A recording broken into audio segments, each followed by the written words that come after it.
Hey everybody, this is my book review of the Autobiography of Malcolm X as told to Alex Haley. I'm reviewing this book now because I like it. Also, the publishing industry is putting out a bunch of garbage right now. It's probably always done that, but instead of complaining about it, I want to pick out some old books that I like and are still relevant. So why is the Autobiography of Malcolm X still relevant? Yeah, the Autobiography of Malcolm X probably always be relevant. You know, the word relevant always throws me off a little bit because of the A at the end instead of the E at the end, and I'm a pretty good speller.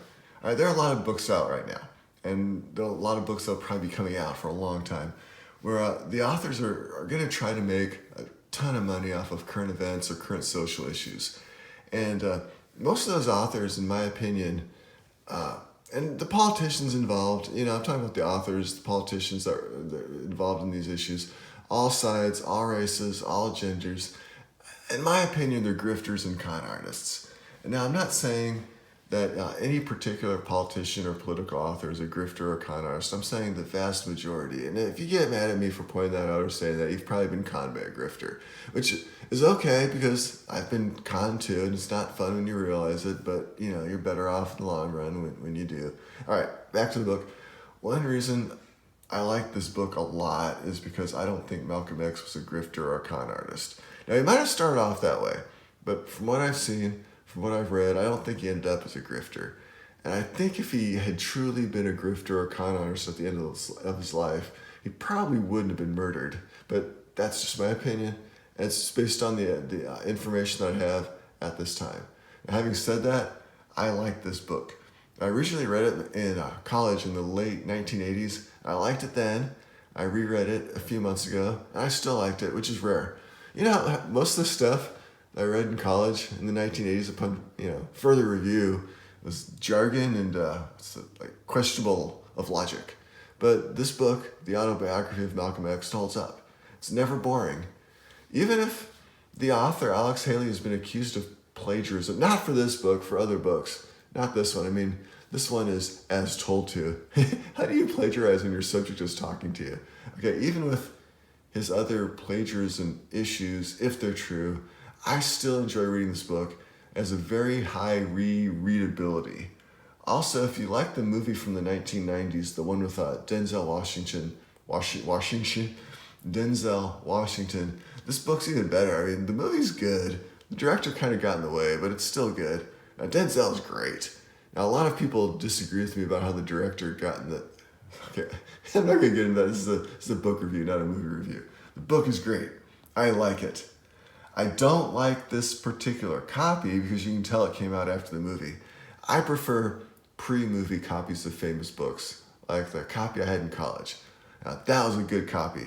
Man, I missed that copy of the Autobiography of Malcolm X. Back in 1987, there was no mention of the movie on a Malcolm X book cover, and I don't even know what happened. I still have, I don't know what happened to my college copy. I mean, I still have my college copy of The Awakening. Why? Why do I still have that? And I'm not going to do a book review on it. You think, what happened to my original copy of the Autobiography of Malcolm X? Kind of bugs me. Great mysteries of life. Okay, where was I? Okay, I like how this book matches up with actual footage that still exists of Malcolm X. Now, sometimes you read about or you hear about how great somebody is. This public figure is such a great speaker. This figure is the smartest person ever. This figure is too good to be criticized. And then you see the public figure and the figure, the guy or female or whatever, can barely speak a complete sentence without a teleprompter or a script. Now, you can watch those old Malcolm X debates, and they're good. I mean, they're way better than debates that you see on TV today. One person talks, another person talks, another person talks again. It could get a little contentious, but it's respectful. Now, I'm not a fan of the political murders of that time period. I mean, that part isn't really civil, and I'd rather have screaming debates on TV than murders. But I guess it's a false binary. You can have civil discourse on TV without political murder. I just meant the public discourse on television back then was much higher quality than what we see now. Unless there's a bunch of stuff that just we don't have footage of anymore. We are probably seeing like the best that TV had to offer when we're seeing Malcolm X debate footage. Anyways, the people committing murder don't want to see civil public discourse anyways. They just want to ruin it for everybody. And, the murderers are probably protecting grifters and con artists, probably paid for by him. Oh, anyways, this book, I like it because it matches up which footage that I've seen. Not every book does that. All right, the other thing that I like and respect about Malcolm X is that he changed his mind when he gained new information or perspectives.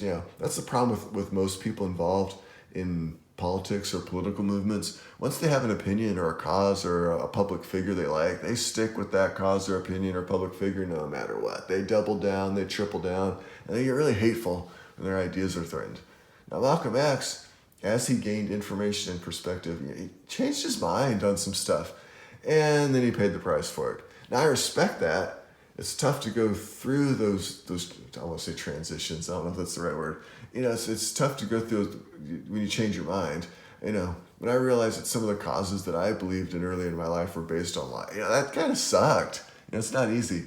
I'm not comparing myself to Malcolm X. I'm not having one of those Malcolm X, I am Malcolm X moments like at the end of the movie. I'm just saying I respect what he did. He could have kept his mouth shut, but no, he spoke out and he paid a price.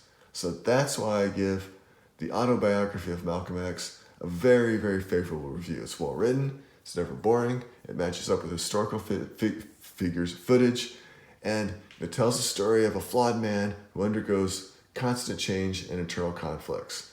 Now, instead of reading any current book about our national conversation, our tough, difficult, hard national conversation, usually written or discussed by political grifters and con artists, I'll stick to one of my personal favorites, Malcolm X.